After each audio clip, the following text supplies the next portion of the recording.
மலைச்சாரலில் நனைந்தபடி அவள் கன்னங்களை தன் விரல்களால் அவன் மென்மையாக வருடிய போது கடந்த காலத்தின் அத்தனை தனிமைகளும் தொலைந்து போயின.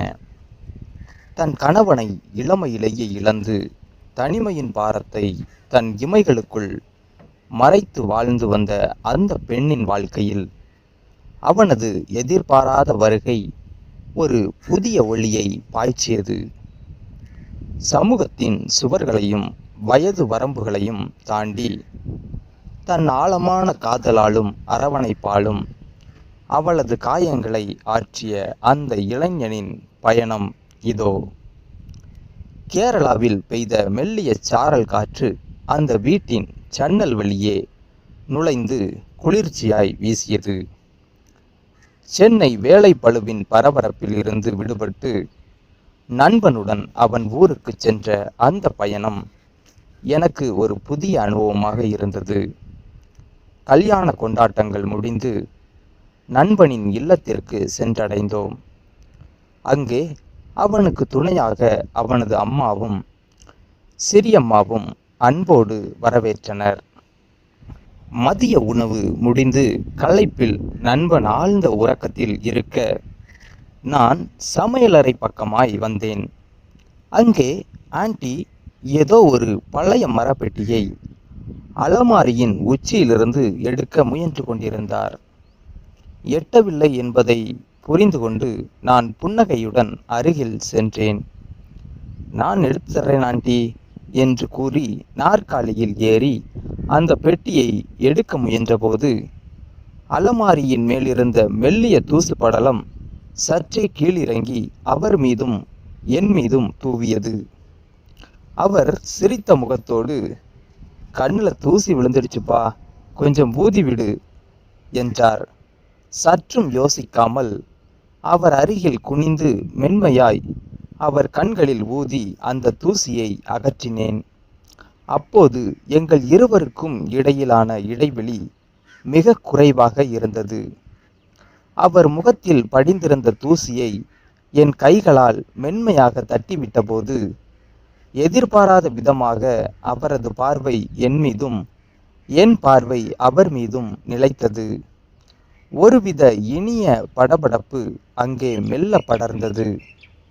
அன்றிலிருந்து அந்த வீட்டில் உள்ள சூழலே எனக்கு வேறு மாதிரி தோன்றியது.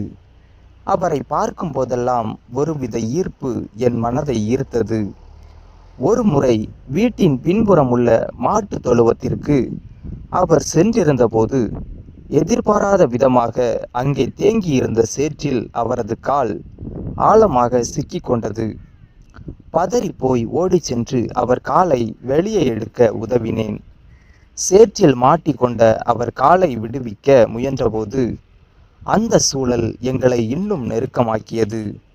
என் கைகள் அவர் இடுப்பையும் தொடையையும் தொட்ட அந்த நொடியில் அவரிடமும் ஒரு மெல்லிய தயக்கமும் அதே சமயம் ஒருவித ஏற்பும் வெளிப்பட்டது.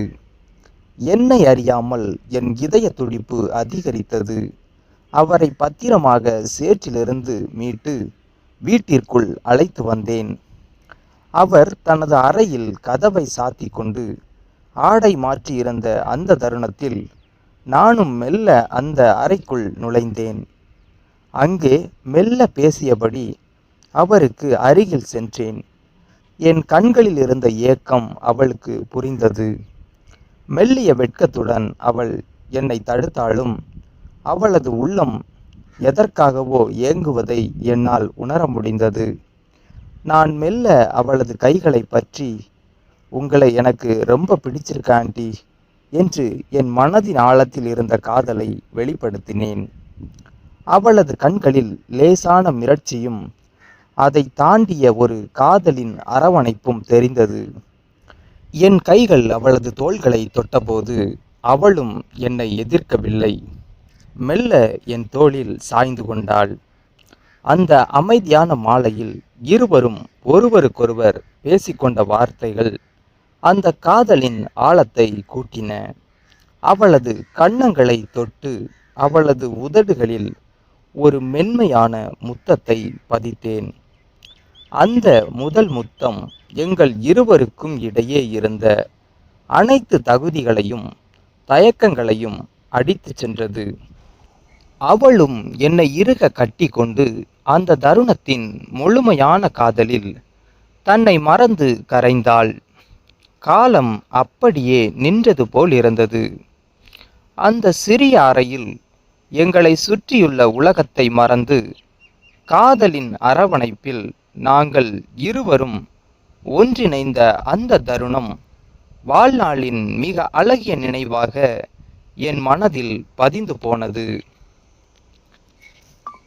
காதல் கலந்த அந்த முதல் நெருக்கத்திற்கு பிறகு எங்கள் இருவருக்கும் இடையிலான உறவு முற்றிலும் மாறியது. அதற்கு பின்வரும் நாட்களில் ஒருவரையொருவர் புரிந்து கொள்ளும் தருணங்கள் இன்னும் அதிகமாயின. ஒரு நாள் வீட்டின் காலில் நாங்கள் இருவரும் தனித்திருந்தோம். தொலைக்காட்சி ஓடிக்கொண்டிருந்தாலும் எங்கள் கவனம் முழுவதும் எங்களை சுற்றியுள்ள அமைதியான சூழலிலும் ஒருவரையொருவர் பார்த்து கொள்வதிலுமே இருந்தது. அவர் அருகில் அமர்ந்திருந்த நான் மெல்ல அவரது கைகளை என் கைகளில் ஏந்தினேன். உன்னை நினைக்கும் போதெல்லாம் என் மனசுல ஒரு மகிழ்ச்சி வருது ஆண்டி என்று நான் கூறியபோது அவளது முகத்தில் மலர்ந்த அந்த வெட்க புன்னகை 1000 அர்த்தங்களை சொன்னது. அவள் என்னை மெல்லிய குரலில், டேய், நம்ம வீட்டில் இருக்கோம், கொஞ்சம் அடக்கி வாசிடா என்றாலும் அவளது கண்களில் என்னை எதிர்க்கும் எண்ணம் கொஞ்சமும் இல்லை. மாறாக எனது காதலை அவள் முழுமையாக ஏற்றுக்கொண்டிருப்பதையே அது காட்டியது. நான் மெல்ல எழுந்து அவள் அருகில் சென்று அவளது கன்னங்களை வருடினேன். அவளது கண்களை பார்த்தவாறு, உன் மேல எனக்கு இருக்கிற அன்பு எப்போதும் குறையாது ஆண்டி என்று கூறியபடியே அவளை மென்மையாக அணைத்து கொண்டேன். அந்த அரவணைப்பில் அவளும் தன்னை தொலைத்து என் தோளில் சாய்ந்து கொண்டாள். எங்கள் காதலின் ஆழம் நாளுக்கு நாள் அதிகரித்து அந்த சிறிய வீட்டிற்குள் ஒரு அழகிய உலகத்தையே எங்களுக்குள் உருவாக்கி தந்தது. அன்று மாலை வீட்டின் மற்றவர்கள் வெளியே சென்றிருந்த அமைதியான அந்த தருணத்தில் எங்கள் காதலின் அடுத்த கட்டத்தை நோக்கி நகர்ந்தோம். அந்த அறையின் மெல்லிய வெளிச்சத்தில் நாங்கள் இருவரும் தனியாக இருந்தோம். நான் அவளது அருகில் அமர்ந்து அவளது நீண்ட தலைமுடியை மென்மையாக வருடினேன். என் விரல்கள் அவளது கன்னங்களை தொட்டபோது அவள் கண்களை மூடி அந்த ஸ்பரிசத்தை முழுமையாக அனுபவித்தாள். உன் கூட இருக்கும் ஒவ்வொரு நொடியும் எனக்கு ரொம்ப ஸ்பெஷலானது ஆண்டி என்று அவளது காதருகே மெல்லிய குரலில் முணுமுணுத்தேன்.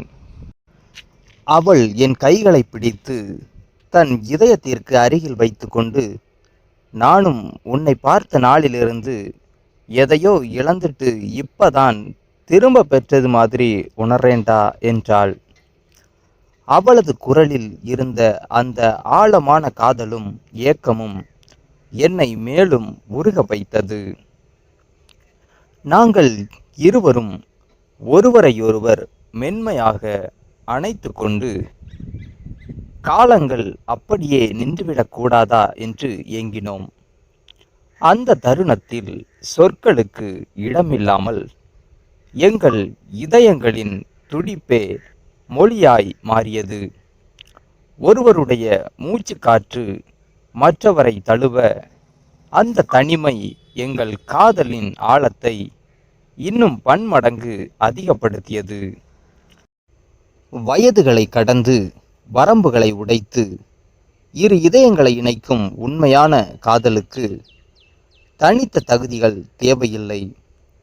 அங்கே உணர்வுகளின் தூய்மையே முதலிடம் பெறுகிறது. இந்த ஸ்டோரி உங்களுக்கு பிடிச்சிருந்தா லைக் பண்ணுங்க, கமெண்ட் பண்ணுங்க, நம்ம சேனலை மறக்காம சப்ஸ்கிரைப் பண்ணுங்க.